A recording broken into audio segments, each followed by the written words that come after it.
فرقان حمید میں اللہ تعالیٰ نے ارشاد فرمایا فی جنات یتساءلون عن المجرمین ما سلککم فی سقر، کہ کل بروز قیامت جب فیصلہ ہو جائے گا، جی جنتی جنت کے پروانے لے جائیں گے اور جہنمی اللہ کے غضب میں آ جائیں گے، تو پھر ان سے سوال کیا جائے گا ما سلککم فی سقر، جنتی پوچھیں گے تمہارے جہنم میں جانے کی وجہ کیا ہے۔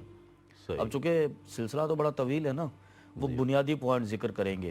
ما سلککم فی سقر قالوا لم نک من المصلین ولم نک نطعم المسکین، جی وہ کہیں گے کہ بنیادی طور پر جہنم میں آنے کی وجہ یہ ہے کہ ایک تو اللہ کا جب بلاوا آتا تھا ہم نماز کے لیے نہیں جاتے تھے، اچھا۔ اور دوسرے نمبر پر ولم نک نطعم المسکین، کسی مسکین کی حاجت پر ہم اسے کھانا نہیں کھلاتے تھے۔ اللہ اللہ۔ تو گویا کہ جنت میں جانے والے بنیادی عوامل میں یہ بات داخل ہے کہ جنت مسکین کو کھانا کھلایا جائے تو جنت عطا کی جاتی ہے، سبحان اللہ، اور اگر مسکین کو کھانا نہ دیا جائے تو اللہ تبارک و تعالی اسے جہنم میں اپنے غضب کی جگہ پہ ڈالتا ہے۔ جی، تو ناپسندیدگی کا اظہار ناپسندگی کا اظہار ہے یہ جی کہ حاجت مند تھے، ضرورت مند تھے لوگ، اور ہم نے ان کو کھانا نہیں دیا۔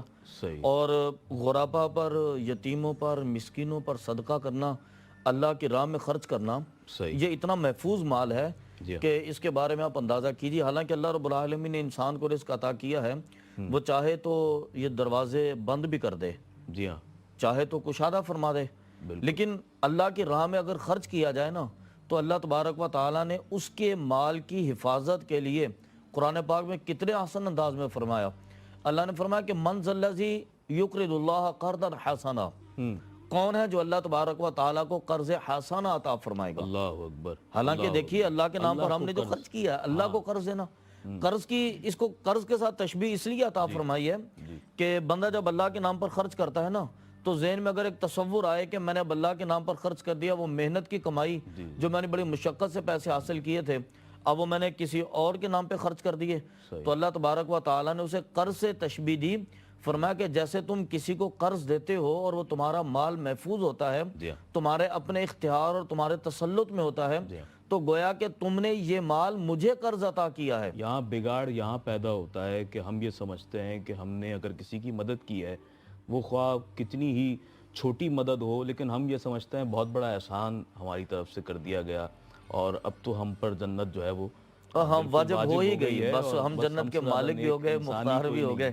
جی ہاں، تو ہم یہ سمجھتے ہیں کہ شاید ہم نے کسی کی مدد کر کے ایک بہت بڑا کام کیا ہے، یقیناً بہت بڑا کام ہے، لیکن اس کی بنیاد میں یہ اللہ کا فضل شامل ہے۔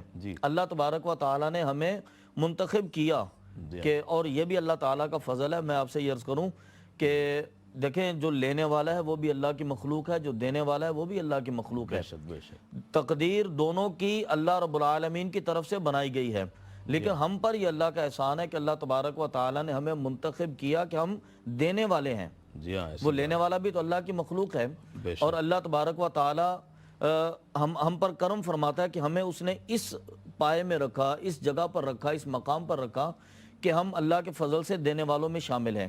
اس بات پر اللہ رب العالمین کی بارگاہ میں شکر گزار ہونا چاہیے، اور یہ بڑے فضل